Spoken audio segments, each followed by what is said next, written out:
dalam Al-Quran Allah berfirman, Wallahu yuhibbu sabirin. Dan Allah mencintai orang-orang yang sabar. Orang yang bersabar dalam menjalankan ketaatan dan kebaktian kepada Allah, maka kelak pada hari kiamat Allah akan memberikan kepadanya 300 derajat di surga. Jarak dari setiap derajat seluas antara langit dan bumi.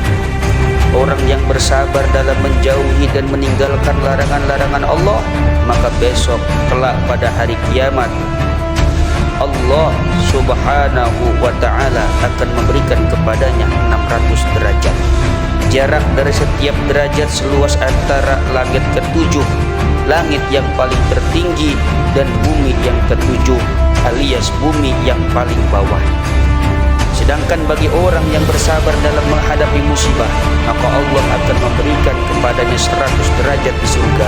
Jarak dari setiap derajat ke derajat yang lainnya adalah seluas antara arsy dan bumi.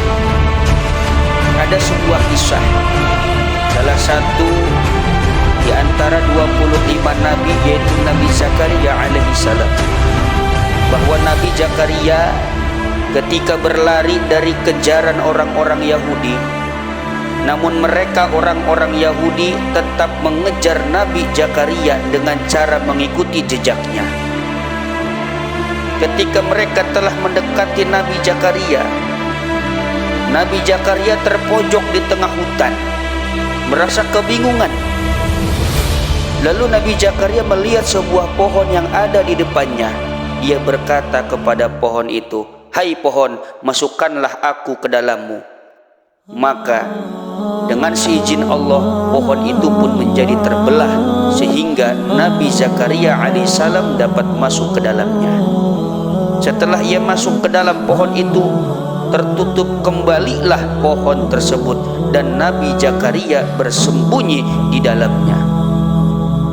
Ternyata dari kejauhan iblis melihat kejadian tersebut, menyaksikan peristiwa di mana Nabi Zakaria masuk ke dalam pohon, sehingga iblis menyerupai seorang pak tua, kemudian memanggil orang-orang Yahudi yang sedang mengejar Nabi Zakaria tersebut, lalu memerintahkan kepada orang-orang Yahudi tersebut untuk menggergaji, membelah pohon itu agar Nabi Zakaria terpotong dan terbelah. Hei orang-orang yang mencari Zakaria, sesungguhnya Zakaria sembunyi di dalam pohon ini. Maka apabila engkau menginginkan Zakaria mati, maka gergajilah, potonglah, belahlah pohon ini.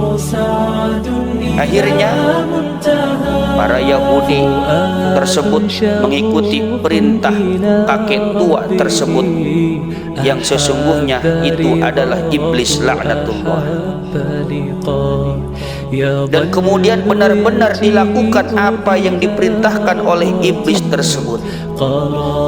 Kenapa hal tersebut terjadi? Karena Nabi Zakaria mengandalkan pohon itu bukan kepada Allah, sehingga menyebabkan kebinasaan. Dia mati terbelah menjadi dua dengan digergaji oleh orang-orang Yahudi. Ketika penggergajian kayu sampai kepada otak Nabi Zakaria pun menjerit kesakitan. Lalu muncullah suara, "Hei Zakaria, sesungguhnya Allah berfirman kepadamu, mengapa engkau tidak bersabar menghadapi musibah sakit dan berkata, aduh, seandainya engkau mengatakannya sekali lagi, maka aku akan mengeluarkan namamu dari daftar para nabi." Maka Nabi Zakaria pun menggigit bibirnya, bersabar menahan rasa sakit hingga benar-benar Nabi Zakaria terbunuh dengan cara digergaji pohon tersebut.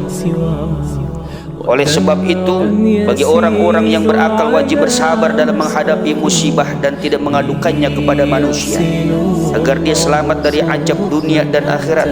Karena musibah atau ujian yang paling berat adalah ditimpakannya kepada para nabi dan para wali-wali Allah.